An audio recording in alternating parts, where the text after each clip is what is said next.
All right, class. First off, as always, good day. I'm glad you're here. So, as you can see, or actually hear, my voice has gotten better since the last video because, again, that last one I was very, very sick. I am still sick, but I'm going to try to speak as clearly as possible so you guys can hear me and understand um, what I'm teaching here. Okay? So, let's go ahead and get started with today's lesson. So, the objective, we're going to analyze who Napoleon III was and what he controlled. We're going to examine the Prussian led Austria to team up with Hungary, or Hungary, as some student made sure to correct me with. And we're creating an argument on Austria-Hungary, um, whether their agreement will last as united countries. All right, so for your warm up picture, here it is. As for the question, I kind of messed up on your question. I think I accidentally copied another class's question. I think I put on your guys's. But basically, the question I'm asking you is this: What is the well? Look at this picture. What is the thing that doesn't make sense? What is the one part in this picture that makes you go like, "Wait, that don't make sense"? Okay, so look at the fish, look at the bear, look what's being said, and think about it. What's happening? What's this artist trying to say? Why does it make sense what the bear is saying? All right, so sorry about that. So go ahead, write your response, pause the video because we're moving on in 3, 2, 1. All right, so Austria, the country where Arnold Schwarzenegger is from. Um, it was in a very unique situation at this time. The citizens in that country came from different places around the neighboring countries. Some people were from Spain, some from Italy, France, Germany, Russia, things like that. So it wasn't just like one group, like the French or the English. It was just specifically, mainly one group. Austria had a bunch of different types of people living there. Excuse me. And many of them wanted independence. They wanted more freedom for themselves. And of course, the government of Austria was like, no, we're not going to give you any more. Now, Prussia, if you remember from the last video, was on a rampage. They're kicking everyone's butt left and right. They defeated Austria in 1866, and it basically left them vulnerable. Like I said in class, if you saw two guys fighting, right? And there's a really dude all decked out with rings, has a fat wallet, Rolex, just chains, gold chains with diamonds and stuff. And he got his butt kicked. And the guy who kicked his butt took a couple things and left. So this dude is still loaded with stuff. What are the chances that you might be like, you know what? Let me see if I can take a ring. Get that watch, check his wallet. And there's nobody around, chances are you're gonna be like, oh, I might see. Hey, is he still breathing? Okay, good. Let me see if I can get this ring or watch or whatever. You might do it. That's what a lot of countries did. They basically looked at Austria, who got their butt kicked, and said, "Well, let's see if we can get something from them." Excuse me.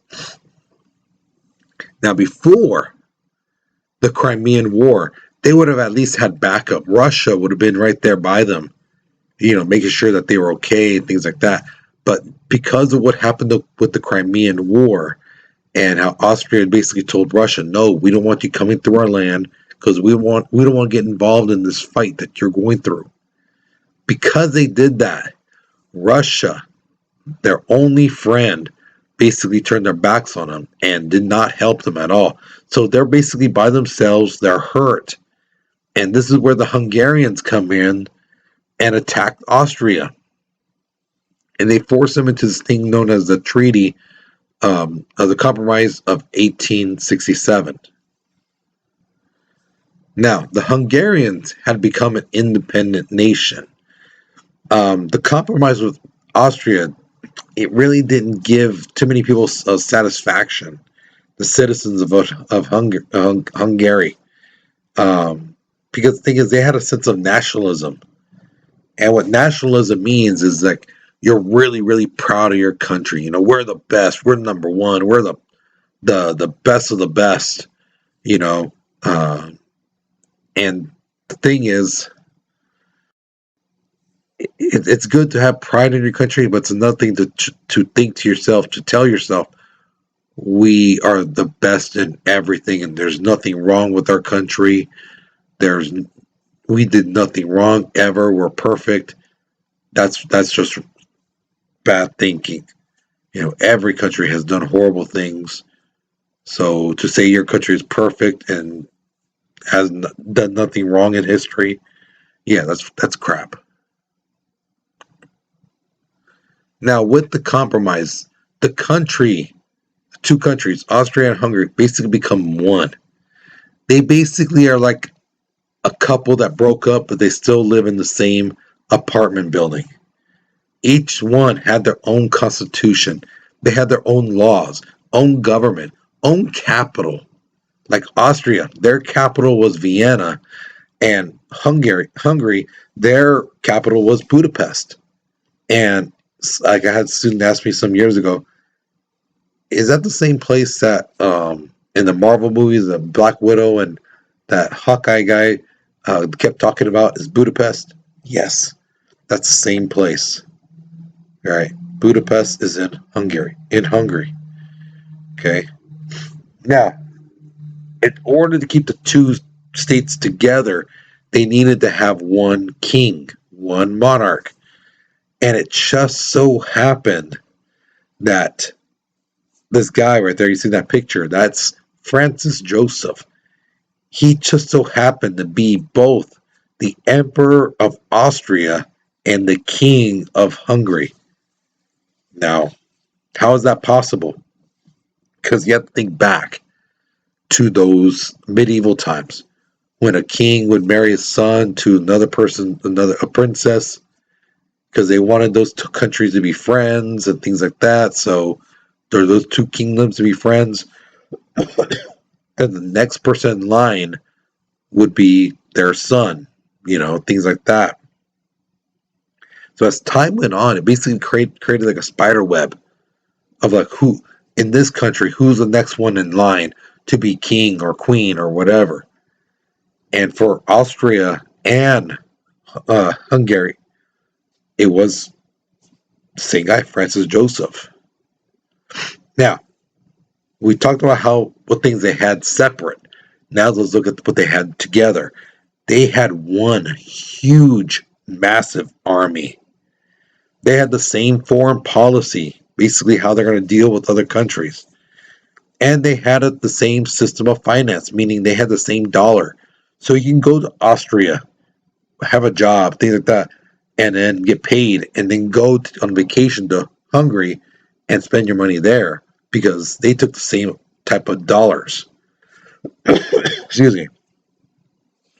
Like if you went to Mexico, you would need to convert your dollars to pesos. Or if you went to Canada, you would need to convert your dollars to loonies. Okay. Now, Austria Hungary was a very large and powerful country. They basically were on the same level as Prussia. Now, they were up there. Now, they were independent. They didn't need anyone. But they would take allies if somebody wanted to be friends with them, be partnered up. They were like, sure. Now, did they need allies? Did they need backup? No. They're one of the very few countries that they don't need someone watching their back because they could take care of themselves. They had that big of an army. They had that big of a strong force. Um, so, yeah, they were a place to reckon with. Now, Napoleon III, he is the grandson of Napoleon I, the Emperor Napoleon. This guy um, was in charge. Now, the thing is with him, he was an autocrat, which is basically somebody who doesn't have to listen to anyone, take anyone's advice. They don't need a voting system to make decisions. Everything's on them, and they want it that way, you know. So Napoleon III controlled the army, the police, civil services. So basically, like the fire department, if people needed things, the departments of the government would have to create. He was in charge of that. So he could say, no, we're not going to give people like food stamps, things like that. No, he didn't have to. Even if people wanted it, he could say no, and that's it. It's a no. Excuse me. The first 5 years of his reign were basically a real success. People enjoyed him. Now, what he did was pretty smart. He like expanded their economy, so people were getting rich. People were living well. People were having more money, so now they could eat out more, go on vacations, buy things, be happy. But at the same time this was going on, people were losing their freedoms. He was taking things away, you know, keep them blinded with entertainment and being rich and having things. But while your back's turned, I'm taking these rights away from you. And that's the kind of things that people do nowadays, still to this day. Distract the citizens, give them something, give something to argue about or entertain themselves with, but take away their rights, and they won't notice till it's too late. All right, so we talked about how Austria and Hungary teamed up. Now, here's my question to you. If we had to merge, the United States, if we had to merge with either Mexico or Canada, which country do you think we would work better with and why? Okay. Which one do you think we'd work better with? Canada or Mexico? Okay. And the writing prompts on the bottom there for you. So go ahead, write your response. Once you finish this response, you're done with this lesson. So, with that being said, you guys, you take care, you be safe, and I'll see you guys later, okay?